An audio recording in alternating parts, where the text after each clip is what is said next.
வணக்கம் நண்பர்களே. இன்னைக்கு என்ன பதிவு பேச போறோம்னா, ஒரு சின்ன பதிவு தான், ஆனால் சிறந்த பதிவாக இருக்கும். அதாவது பொண்டாட்டி பேச்ச புருஷன் கேட்கறது, புருஷன் பேச்ச பொண்டாட்டி கேட்கறதுலாம் வழக்கமாகவே இருக்கு. இதில் ஒரு சிலர் என்ன பண்ணுவாங்கன்னா, பொண்டாட்டி பேச்ச தட்டாமல் கேட்பாங்க புருஷன்மார்கள். அப்படிலாம் இருக்காதுங்க, தப்பு. அதே மாதிரி மனைவிமார்கள் தான், உங்கள் கணவன்மாரில் அத்தனை பேச்சும் கேட்காதுங்க. ரெண்டு பேருமே புரிதல் வேணும் முதல்ல. இப்போ என் மனைவி இருக்கானா, என்னை இப்படி இரு, இதுதான் சரின்னா அது நல்லதாக இருந்தால் நான் கேட்டுக்கிறேன், அதுவே தப்பாக இருந்தால் நான் கேட்க மாட்டேன். இதுதான் நீங்களும் செய்யுங்க இந்த மாதிரி. அதாவது பொண்டாட்டி பேச்சை கேட்கலாம், தப்பே இல்லை, தப்பு இல்லை. எது கேட்கணுமோ அதை மட்டும்தான் கேட்கணும். தயவு செய்து புரிஞ்சுங்க ஆண்மகன்களே, உங்களுக்கு தான் அந்த பதிவு. சும்மா எல்லாத்துக்கும் சும்புதிக்கிட்டு பொண்டாட்டி பின்னாடியே போகக்கூடாது. அப்படி போனீங்கன்னா அம்மா அப்பா சித்தப்பேன் பெரியப்பேன் மாமே மச்சியான் இவங்களை பூரா மறந்துடணும் நம்ம. புரியுதா? என்னுடைய அனுபவத்தில் தான் சொல்கிறேன் நான், மற்ற யாரும் அனுபவத்தில் சொல்லலை. அதே மாதிரி இன்னொரு விஷயம் என்ன சொல்ல வரேன்னா, சொந்த பந்தத்துக்குள்ள கடன் கொடுக்கவும் வேண்டாம், வாங்கவும் வேண்டாம். இதில் நான் பலமாக சிறப்பிப்பட்டிருக்கேன்.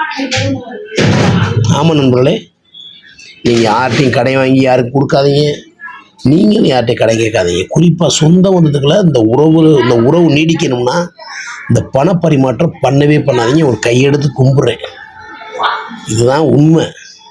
நீங்கள் பணத்தை கொடுத்துட்டு கேட்க போனால் சண்டை, அங்கே தான் சனியை நிற்கிறேன். என்ன தரமாட்டோமா, கொடுக்க மாட்டோமா, இது தேவையா, நம்ம ஏன் கடை கொடுக்கணும், அவங்ககிட்ட ஏன் பேச்சு வாங்கணும்? புரியுதா? தயவு செய்து கடனை கொடுக்காதீங்க, வாங்காதீங்க. சொந்த பந்தத்துக்குள்ள உறவு முறிஞ்சு போயிடும், கேவலப்பட்டு காரி துப்புற அளவுக்கு நம்ம குடும்பம் கெட்டு போயிடும். ஏன்னா அந்த ரெண்டு உறவும் நல்ல இணக்கமான ஒரு சொந்தம்ன்றது. அந்த உறவு நீடிக்கணும்னா பணம் கொடுத்து வாங்காதீங்க, அதுதான் நான் சொல்கிறது. அப்புறம் என்ன சொல்கிறேன்னா, குடும்பத்தில் நம்ம ரத்த உறவுகள், ரத்த சொந்தங்கள், யாரையும் நம்பி குடும்பத்தை நகர்த்தாதீங்க. அது என்னுடைய இதில் தான் நான் சொல்கிறேன், என்னுடைய அனுபவத்தில் இருந்து. யாரையுமே நம்பி பிள்ளைகளை வளர்க்காதீங்க. நம்ம தானே பெற்றா, நம்ம பிள்ளைகளை வளர்க்கணும். நம்ம பிள்ளைகளை வளர்க்கணும். அவங்க இருக்காங்க, இவங்க கொடுத்து உதவிடுவாங்க, அவங்க கொடுத்து உதவிடுவாங்க, அப்படி நினச்சிட்டே நான் வாழ்ந்தேன். ஆனால் அது தப்புன்னு இப்போ தான் தெரியும். இனிமேல் நம்ம யாரையும் நம்பி வாழ வேண்டாம்.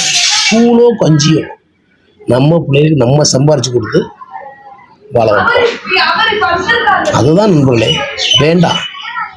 யாரையும் நம்பி புழப்பு நடத்தின அவசியம் நமக்கு வேண்டவே வேண்டாம். பிச்சை எடுத்து கூட நம்ம பிள்ளைகளை காப்பாற்ற முடிஞ்சு சொந்த பந்துட்ட 10 ரூபா கூட கையேந்தி நான் நிற்கவே கூடாது. நான் நிற்கிறேன், இனிமேல் நினைக்கிறேன். நீங்கள் என்ன நினைக்கிறதில்ல, நினச்சதான் கமெண்ட் பண்ணுவேன். அதாவது நம்ம போடுற பதிவில் 2 பேர் கவனித்து பார்ப்பாங்களா இல்லையா, அதுவே நமக்கு சந்தோஷம் தான். பெருசாக நம்ம ஒன்றும் பெரிய ஆள்லாம் கிடையாது, நம்ம சொல்லி 4 பேர் திருவருக்கோ கிடையாது. ரெண்டாவது, நான் நிறைய நம்பி கெட்டு நாசமாக போயிட்டேன். சொந்த பந்தத்துக்களை நம்பி நாசமாக போயிட்டேன் நண்பர்களே. குடுக்கல் வாங்கலையும் சரி, நிறைய அடி வாங்கிட்டேன். அதனால் நான் என்ன சொல்ல வரேன்னா, தயவு செய்து நீங்கள் இந்த பதிவை பார்த்துட்டு ஒரு 4 பேர் யார் குடுக்கல் வாங்காமல் இருக்கலாம்ல, இந்த மீசை பண்ணி பதிவு போட்டான்டா, வேணாம்டா சாமி, சொந்த பந்தத்துக்கு கொடுத்து செருப்படி வேணும்டா, கண்டிப்பாக செருப்படி வாங்கிட்டு உட்காரிக்கேன் நண்பர்களே. அதனால சொந்த பந்தத்துக்குள்ள குடுக்கல் வாங்கல் வைக்காதீங்க, யாரையும் நம்பி குடும்பத்தை நகர்த்தாதீங்க. நம்ம பிள்ளைகள் நம்மதே பார்க்கணும், நம்ம குடும்பத்தை நம்மதே பார்க்கணும். உண்மையை சொல்கிறேன். நான் எல்லா தப்பாக சொன்னால் என்னை எல்லாரும் மன்னிச்சிருங்க. நான் பெரிய விஞ்ஞானிலாம் கிடையாது. எனக்கு தோணுச்சு இந்த பதிவு போடலான்னு. சத்தியமாக மனசு கேட்கலாம். நம்மளே நிறைய அடிபட்டேன், கஷ்டமாக இருக்கு. என்னடா வாழ்க்கை வாழ்கிறான், என்ன வாழ்க்கை வாழ்கிறோம் நம்ம. படம் நடித்தேன், அந்த படமும் ரிலீஸ் ஆகலை. படம் ரிலீஸ் ஆகலைன்னா இதை கொஞ்சம் 2-3 படம் புக் ஆகும், அதுவும் ஆகலை. நம்ம நேரங்காலமே சரியில்லை நண்பர்களே. வீடியோ போடுறோம், வீடியோவும் ஓடலை, யூடியூப்பில் இவெல்லாம் சொல்கிறீங்க அவ்வளோ சம்பாதிச்சா ஒரு 10 பைசா சம்பாத்தியம் கிடையாதுங்க. அந்த 3-4 மாதம் வருமானமே கிடையாது. வேண்டாம். அதனால் இனிமேல் நம்ம பொழப்ப பார்ப்போம்.